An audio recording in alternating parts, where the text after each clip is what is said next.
최근 자유한국당은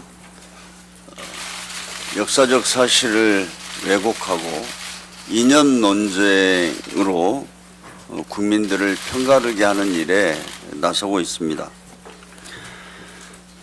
지난 주말 재보궐선거 지원을 위해 통영과 고성 그리고 창원을 다녀왔습니다. 보수 정권 10년 동안 조선 산업을 최악의 위기로 몰아넣은 결과 통영, 고성과 창원 경제가 극심한 어려움을 겪고 있습니다. 제가 현장에서 보고 들은 지역 주민들의 어려움은 아직도 심각하기만 합니다. 통영 지역의 경우 13만 명 인구 중 2만 명이 조선 산업에 종사했었는데 대부분이 일자리를 잃고 지금도 고통을 받고 있습니다. 통영, 창원 지역 주민들의 눈물을 닦아주는 것이 정치인들이 해야 할 일입니다. 그런데 황교안 한국당 대표는 지난 주말 내내 저급한 색깔론만 들먹이었습니다. 좌파 사회주의 경제 실험으로 통영, 고성이 큰 어려움을 겪고 있다.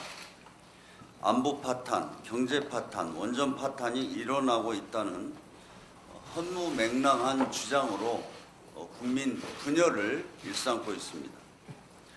그러나 황교안 대표는 이런 말을 할 자격이 없다는 것을 스스로 잘 알아야 됩니다. 우리 조선 산업을 최악의 위기로 몰아넣은 2015년 6월부터 2년간 국무총리를 했던 사람이 누구입니까? 바로 황교안 대표입니다. 그리고 김학의 사건에 대한 철저한 진상 규명을 하자는 국민의 요구를 공작정치, 황교안 죽이기다라고 주장하면서 자신을 비호하기에 급급합니다. 스스로가 떳떳하다면 수사를 자청해야 하는 것이 우선입니다. 제1야당의 대표가 국민을 위한 정책이나 비전은 제시하지 않은 채 저급한 색깔론과 이념 문제만을 거론하는 모습이 안타깝습니다. 황교안 대표는 조선 산업을 망가뜨려 지역 경제를 위기에 빠뜨린 데 대한 반성과 사과부터 하고 선거운동을 하기 바랍니다.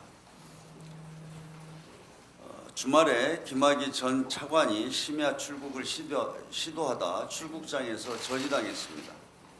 비슷한 외모의 남성을 앞세워 사실상 야반 도주를 하려고 했습니다. 하마터면 핵심 피의자가 사라져 또다시 사건이 미궁에 빠질 뻔했습니다. 김 전 차관이 피내사자 신분으로 전환된 만큼 신속한 재수사가 이루어져야 합니다. 김학의 사건에 대한 추가 의혹이 계속 터져나오고 있습니다. 전 정권 청와대가 나서서 김학의 사건에 대한 경찰 수사를 방해할 목적으로 온갖 외압을 행사했다는 언론 보도도 있습니다. VIP가 관심이 많다. 이거 큰일 난다는 식의 구체적인 증언도 나오고 있습니다. 이쯤 되면 이번 사건을 김학의 게이트라고 불러야 할 것 같습니다. 검찰은 더 이상 이 사건에 대해 좌고우면하지 말기 바랍니다. 검찰의 눈치 보기, 좌고우면이 6년째 이 거대한 권력형 범죄를 은폐해 왔다는 것을 검찰 스스로 분명히 인식해야 합니다. 2013년 발생한 권력형 범죄를 어떠한 성역도 없이 사건의 진실을 낱낱이 파헤쳐야 합니다. 한국당도 공작정치니 표적수사니 하면서 본질을 호도하지 말기 바랍니다.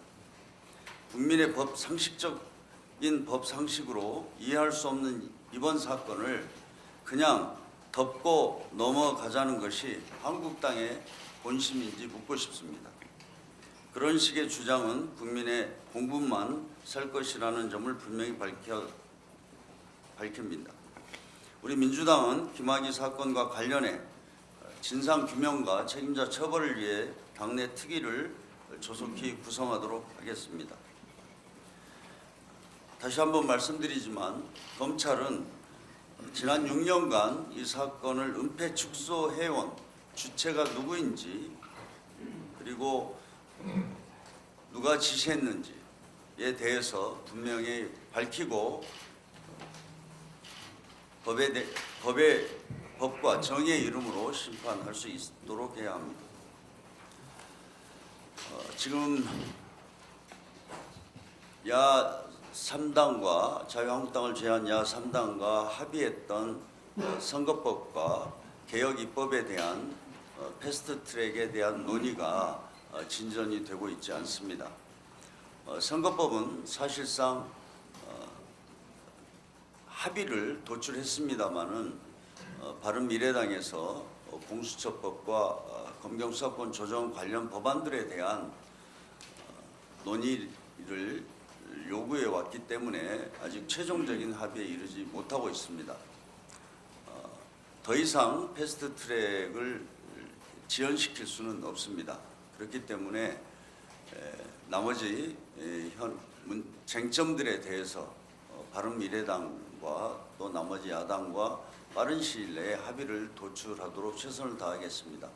특히 공수처법과 검경수사권 조정에 대해서 바른미래당이 주장하고 있는 것들을 좀 최대한 반영해서 합의를 도출할 수 있도록 최선을 다하겠습니다. 이상입니다.